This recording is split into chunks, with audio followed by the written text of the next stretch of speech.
اس سے کس طرح آگے بڑھا جائے؟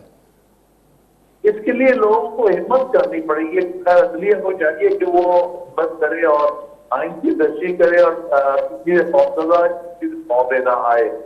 اسی طرف میں سمجھتا ہوں کہ ہمارے جو سیاستدان ہیں انہیں حوصلہ کرنا چاہیے کہ وہ اپنا کردار آزادی سے تاکہ یہ کہ وہ آرڈر لے اعتبار سے.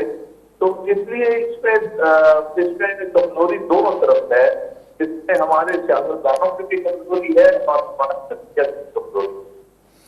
لیکن عدلیہ کے اندر ہم نے دیکھا ہے کہ پچھلے دوروں کو تو چھوڑیں، جسٹس منیر سے یا اپنا ہمارے جو تھے اپنا جو مولوی تمیز الدین کے کیس سے نظریہ ضرورت جو ہوا اور پھر جو ہوتا رہا، پھر جس طرح مارشل لا کے کو لگے، حکومتیں ختم کی گئیں، سب کو جو ہے عدلیہ نے اپنا جسٹیفائی کیا ان کو، اور پھر آمروں کو اجازت دے دی کہ آپ آئین میں ترمیم کرتے پھریں، وہ اس کو چھوڑیں. لیکن جب یہ بحال ہوئی ہے عدلیہ، تب سے ہم نے دیکھا ہے کہ ایک رنگ جسٹس چودھری کی عدالت کا تھا کہ ہر وقت سو موٹو. ایک ثاقب نثار صاحب تھے، وہ جو تھے اپنا ڈیم بنانے کا خواب دیکھ رہے تھے اور ملک کے قرضے اتارنے کا خواب دیکھ رہے تھے. اور پھر ہم نے دیکھا کہ وہ چھاپے مار رہے تھے، کبھی اپنا شرجیل میمن پہ، کبھی اس پہ. اب جو ہم دیکھ رہے ہیں کہ ایک نیا فارم آ گیا ہے عدلیہ کا، تو کوئی ایک نہیں چل رہا کہ بائی دا بک چل رہے ہو. اس میں لوگ کیا کریں؟ لیکن آپ نے بالکل کہا، جو عدلیہ کی ہماری تاریخ میں قابل قدر نہیں ہے. مولوی تمیز الدین خان کے کیس سے لے کر آپ سمجھے کہ عدلیہ کی بحالی کی تحریک تک کمزور رہی ہے. عدلیہ اس نے مارشل کے حق پہ، ڈکٹیٹر کے حق میں بہت فیصلے لیے ہیں. ہمیں امید ہو گئی تھی 2009 کو کہ اب عدلیہ آئندہ سے آزاد ہوگی اور دباؤ نہیں پڑ سکے گا. لیکن ہم نے دیکھا کہ آہستہ آہستہ پھر واپس وہیں پر چلی گئی ہے جہاں پر وہ پہلے تھی اور کمزور ہے اور وہ دباؤ برداشت نہیں کر پا رہی. اور اس وقت جو اس میں فیصلے دے رہی ہے، یہ جس طرح سے اس کی مشین ہو رہی ہیں، وہ صاف ظاہر کرتا ہے کہ یہ کمزور عدلیہ ہے اور یہ دباؤ کو برداشت نہیں کر پاتی. تو بار کا کوئی رول بنتا ہے آپ کے خیال میں اس سارے معاملے میں کہ وہ عدلیہ کو کوئی سپورٹ دے تاکہ عدلیہ اپنے پیروں پہ کھڑی ہو سکے؟ یہ آپ بالکل صحیح کہتے ہیں. بات بہت اہم بات ہے. بات کو اس وقت بڑا واضح چھپنے موقف دینا چاہیے عدلیہ کی آزادی کا. لیکن اس وقت بات کا وہ روک نہیں ہے جو ہونا چاہیے. بات میں بہت روشیں پیدا ہو گئی ہیں، جس میں ایک روش یہ ہے کہ وہ ججز کو یا حکومتوں کو خوش یا اسٹیبلشمنٹ کو خوش کرنے کی کوشش کر رہے ہیں، اس سے اپنی ذاتی مفاد تو حاصل کر رہے ہیں، لیکن ہماری عدلی ذاتی نظام کو بہتر کرنے کی کوشش نہیں ہو رہی. لہٰذا اس میں بڑی حد تک بات کی بھی کمزوری شامل ہے، ذاتی نظام کی کمزوری میں. بڑی مہربانی حامد خان صاحب، آپ نے ہمیں جوائن کیا. ناظرین، ملک جا معروف آئینی قانونی ماہر حامد خان صاحب اس گڈ ہوا گفتگو تعمدی ملک کے اندر عدالتن جو خاص طرح سے سپیریئر جوڈیشری ان جو مجموعی جو کردار ہوا تاریخی ان حوالے سے ہن وقت جو صورت حال ہے ان تے حامد خان صاحب جو چون یہ ہن وقت اسی عدالت کافی عدالتی نظام جو وہ کافی کمزور تھی ہے. ان سے ناظرین پروگرام جو وقت پورو تھے تو میزبان فیاض نش کے اجازت سدائی کرتے